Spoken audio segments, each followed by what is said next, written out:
Banyak orang atau muhibbin para habaib yang keberatan dengan video saya yang tadi atau video yang ini, biar kalian nyimak, yaitu yang dimana seorang habaib yang menjadi ketua PKI pada zamannya, menjadi ketua PKI dan dikabarkan punya ilmu kebal, dan ditembak kepalanya tapi hancur, digorok lagi. Dan di sini teman-teman, ketika saya membuat video itu, pembahasan ini, banyak sekali muhibbin habaib yang tidak terima. Sampai-sampai mereka ini komentar di video saya, mend-DM saya, dan lain sebagainya dengan narasi-narasi kalau saya itu memfitnah, mengambil video tanpa bukti katanya. Jadi tidak ada bukti katanya, meskipun ada saksi matanya teman-teman. Ada orang yang hidup di zamannya menyaksikan kejadian tersebut dan menceritakan kepada kita melalui media YouTube. Ketika kita memberitakan hal ini, orang-orang muhibbin habib, terkhusus mereka yang tidak bisa move on dari doktrin para habaib ini, mereka memberikan pernyataan yang banyak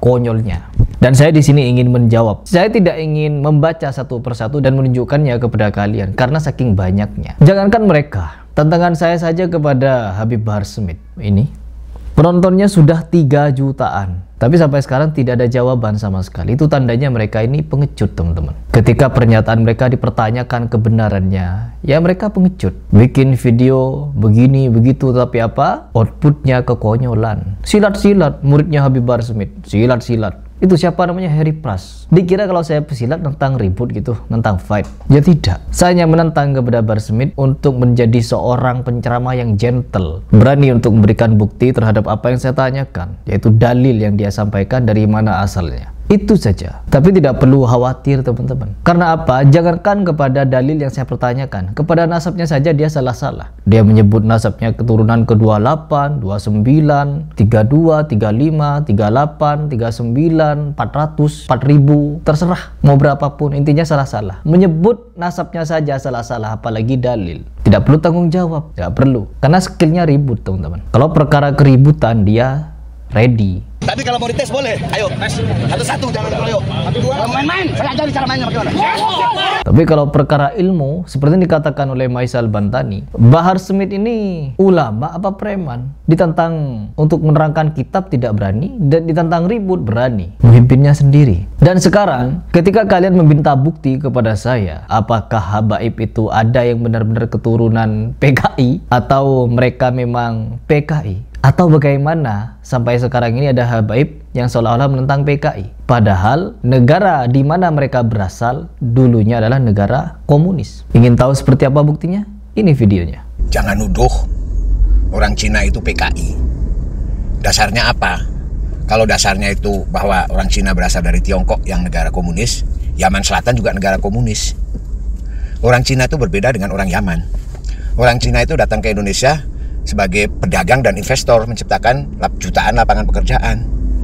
Jadi mereka lebih suka liberal atau bebas daripada komunis yang diatur-atur. Karena kalau liberal kan jadi kegiatannya lancar, bisnisnya lancar. Nah, dalam sejarahnya yang namanya anggota PKI itu kan kaum buruh, kaum petani dan nelayan yang diketuai oleh para habaib, yaitu yang gembong-gembong PKI kan Yaman semua, itu habaib semua. Habaib Fahrul Barakbah, Habaib Ahmad Sufyan Barakbah, Habaib DN Al-Aidid, Habaib Musa Al-Munawar. Jadi nggak tepat. Kalau orang Cina kan pedagang, pengusaha, investor. Jadi dia sukanya yang bebas, liberal, bukan komunis yang diatur-atur. Kalau komunis kan banyak diatur-atur gitu, sehingga kegiatan bisnisnya jadi tidak lancar. Gitu, mereka sukanya bebas, mengambil keuntungan gitu loh. Jadi jangan makanya ya, tidak ada gembong PKI itu dari Cina, nggak ada. Gitu, gembong PKI ya dari Yaman, habaib gitu. Jadi jangan PKI teriak PKI gitu. Cina itu sudah kurang apa, sudah didiskriminasi, ya kan? Tapi mereka tetap eksis karena mereka canggih, mereka pinter, mereka ulet gitu loh. Jangan karena kamu sama-sama pendatang, tapi kamu tidak bisa sukses bisnis, terus kamu PKI-an orang. Ingat, gembong PKI itu ya habaib gitu. Dan orang Cina itu adalah mayoritas pedagang, mayoritas pengusaha. Dan pengusaha itu tidak suka negara komunis, diatur-atur dengan komunis. Karena komunis itu banyak campur tangan pemerintah. Gitu. Kalau liberal kan enggak, peran pemerintah kan sedikit, aturannya sedikit. Jadi begitu, jangan dibolak-balik PKI teriak PKI kau. Nah, di video itu jelas beliau memberikan pernyataan bahwa Yaman adalah negara yang awalnya juga menjadi negara ya komunis teman-teman. Berfaham komunis di situ. Dan beliau juga sebutkan ada beberapa marga habaib yang berfaham komunis. Datang ke Indonesia begini, melakukan hal ini, melakukan hal itu. Berbeda dengan orang Cina. Ya, seperti yang beliau sampaikan tadi, berbeda dengan orang Cina. Dan kalau kita berbicara masalah bukti-bukti sedemikian ini, banyak sebenarnya. Cuman apa boleh buat? Mukibin para Ba'alawi ini, mereka ini rata-rata ingin hidup di dalam kebutaan, diberikan fakta. Mereka tidak mau. Jangankan hal seperti ini, yang jelas-jelas saja seperti khurafat. Ya, hai anak-anakku, coba terbang satu-satu. Sudah sampai mana ilmu kalian? Ketika kita membedah hal ini, kita membahas hal ini, bahwa ini tidak sesuai dengan ajaran Islam. Tidak ada ajaran Islam nantang-nantang orang untuk terbang satu-satu dan terbang nembus genteng. Nggak ada, teman-teman. Dan mereka ini ketika ditantang juga pasti tidak akan berani. Ada juga cerita dari Habib Ba'adud itu yang mengisahkan, tepat dia berbicara di area makam, dia menyampaikan nama Habib Fulan dulu menjadi karomah. Habib Umar Mohdar ini, ya Allah, kewaliannya sangat hebat sampai namanya bisa dibuat mainan. Kenapa bisa dibuat mainan? Kalau kita di Indonesia anak TK mainnya perusutan, ya kan? Terus kalau anak sini nggak naik atas loteng teriak ya Umar Mohdar, buk, sakit dalam. Berkat manggil nama Umar Mohdar, nggak ada yang bekas, nggak ada yang luka, naik lagi. Ya Umar Mohdar, buk, naik lagi. Perusutannya pakai namanya Umar Mohdar.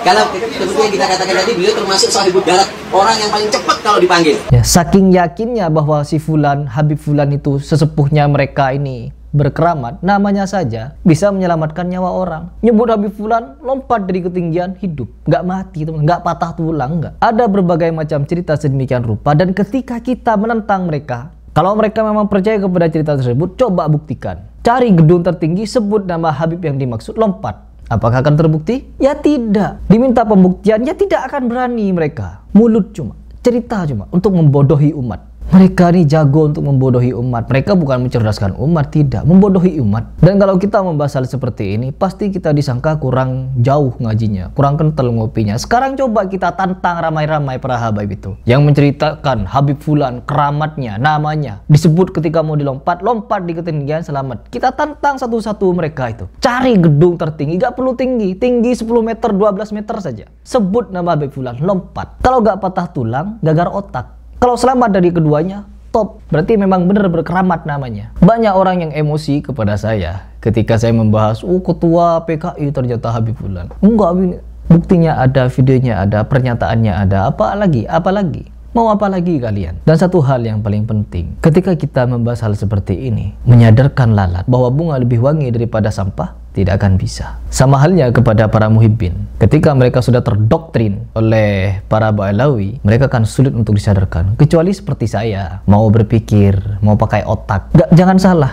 7 tahun, kurang lebih saya 7 tahun jadi muhibbin Habib. Saya ikut ceramahnya, saya ikuti komandonya. Sampai akhirnya saya sadar bahwa mereka ini bukan mengajarkan Islam yang sebenarnya, tapi mengajak kita untuk tersesat rame-rame. Banyak oknum, sekali lagi saya sebut oknum, karena tidak semua habaib menyesatkan. Masih ada habaib yang lurus. Habib yang lurus ada, habaib yang komunis ada, habaib yang Kristen ada, habaib yang Syiah ada. Butuh apa lagi? Dia habaib, banyak modelnya, banyak jenisnya. Tinggal kalian pilih mau ikut yang mana sudah. Saya hanya ingin mengajak kalian berpikir.